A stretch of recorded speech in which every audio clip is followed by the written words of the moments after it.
क़ौमी असेंबली जे 6 नई पंजाब असेंबली जे 7 तकनि ते नंढी चूंड जा गैर सरकारी ऐं गैर हतमी नतीजा अचण जो सिलसिलो जारी। समूरनि तकनि ते हुक्मरान जमात नवाज़ लीग जे उम्मीदवारनि खे सरसी हासिल।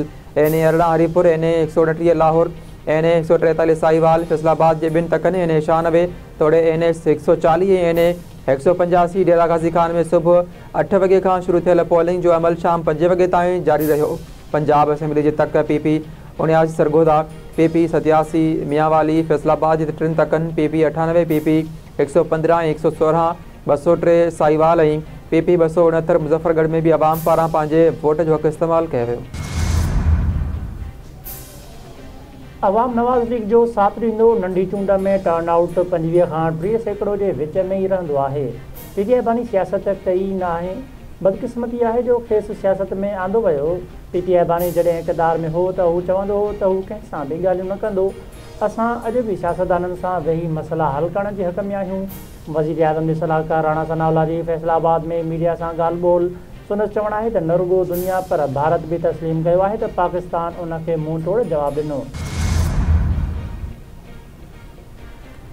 सदर जॾहिं बि उहिदो छॾींदो त उनजी छूट बि ख़तमु थी वेंदी। छूट त सदर जी आइनी हिफ़ाज़त सिर्फ़ु उनजे उहिदे दौरान ई बरक़रार रहंदो आहे। अॻूणे वज़ीर आज़म PP सेंट्रल पंजाब जे सदर राजा परवेज़ अशरफ जूं मीडिया सां ॻाल्हियूं। संदसि चवणु आहे त इहो मुनासिबु न आहे त IMF रिपोर्ट ते तबसरो कयो वञे ऐं उनखे मयार सम्झियो वञे। समूरा आइनी इदारा पंहिंजे हदुनि में रही कमु कनि। पीपल्स पार्टी जो मुस्लिम लीग नून सां हिकु मुआहिदो आहे त सूबे में जल्द ई मकानी हुकूमतुनि जूं चूंडूं करायूं वेंदियूं। सिंध सरकार जे संजीदा ऐं फ़ाल पॉलिसीअ तहत कराचीअ में 756 तरक़ियाती स्कीमूं जारी आहिनि।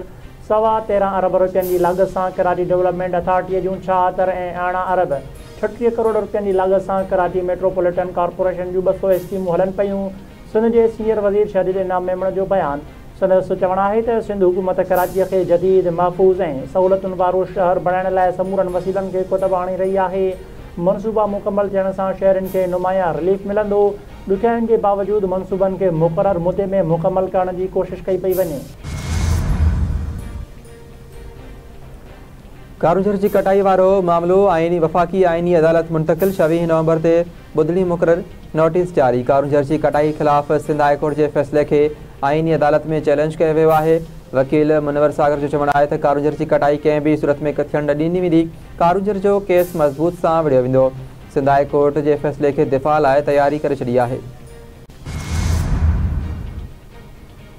पाकिस्तान पारां गज़ा में इसराइली क़ाबिल फोर्सिस जे हमलनि जी मज़म्मत तॾहिं खाते जे तर्जुमान ताहिर हुसैन अंदराबी चयो आहे त गज़ा में इसराइली हमला शर्मुल शेख अमुन मुआहिदे जी खुलियल भनकणी आहिनि। हमला अमुन जी कोशिशुनि खे मुतासिर कनि पिया।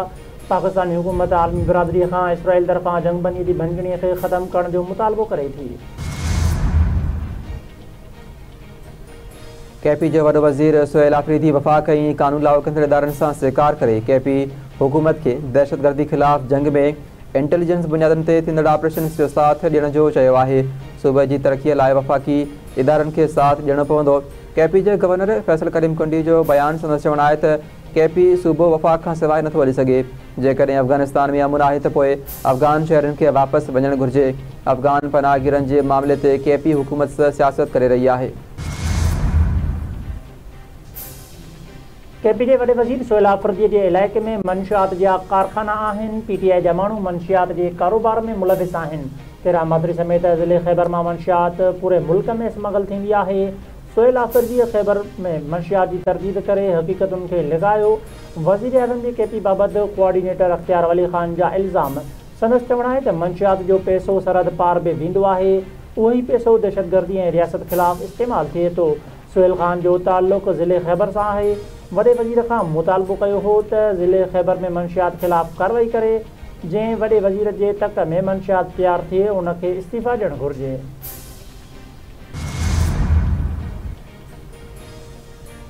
ॾींहुं भरिसां पुलिस हथां क़तल थियल बदीन वासी रमज़ान खोसे वारे वाक़े में अॻभर आई। क़तल केस में नामज़द जवाबदार 5 पुलिस एहलकारनि जा 5 FZ गिरफ़्तार। थरपारकर जे SSP जो चवणु आहे त FIR में नामज़द जवाबदारनि जी एवज़ 5 ॼणनि खे गिरफ़्तार कयो आहे। असुल जवाबदारनि जी गिरफ़्तारी लाइ पुलिस छापा हणी रही आहे।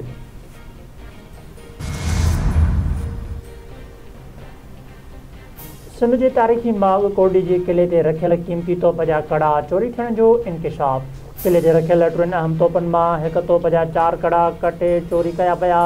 जैसलमेर तोप जा 4 पितल जा कड़ा कटर मशीन सां कटिया विया आहिनि। पुलिस मूजिबि चौकीदार जी फरियाद ते कोडी जी थाणे ते केस दाख़िल कयो वियो। मक़ामी माण्हुनि ऐं सियान पारां सक़ाफ़त वारे वज़ीर खां नोटिस वठण जो मुतालबो। त्रिमुल्की T20 सीरीज़ में पाकिस्तान तरफ़ां मिलियल 196 रननि जो हदफ़ हासिल करण लाइ ज़िम्बाब्वे जी बैटिंग जारी। क़ौमी टीम पारां टॉस खटे पहिरीं बैटिंग करण जो फ़ैसिलो कयो वियो। पाकिस्तान मुक़ररु 20 ओवरनि में 5 विकेट नुक़सान ते 195 रनसूं ठाहियूं। बाबर आज़म 74 ऐं साहिबज़ादा फरहान 63 रनसूं ठाहे नुमाया रहिया।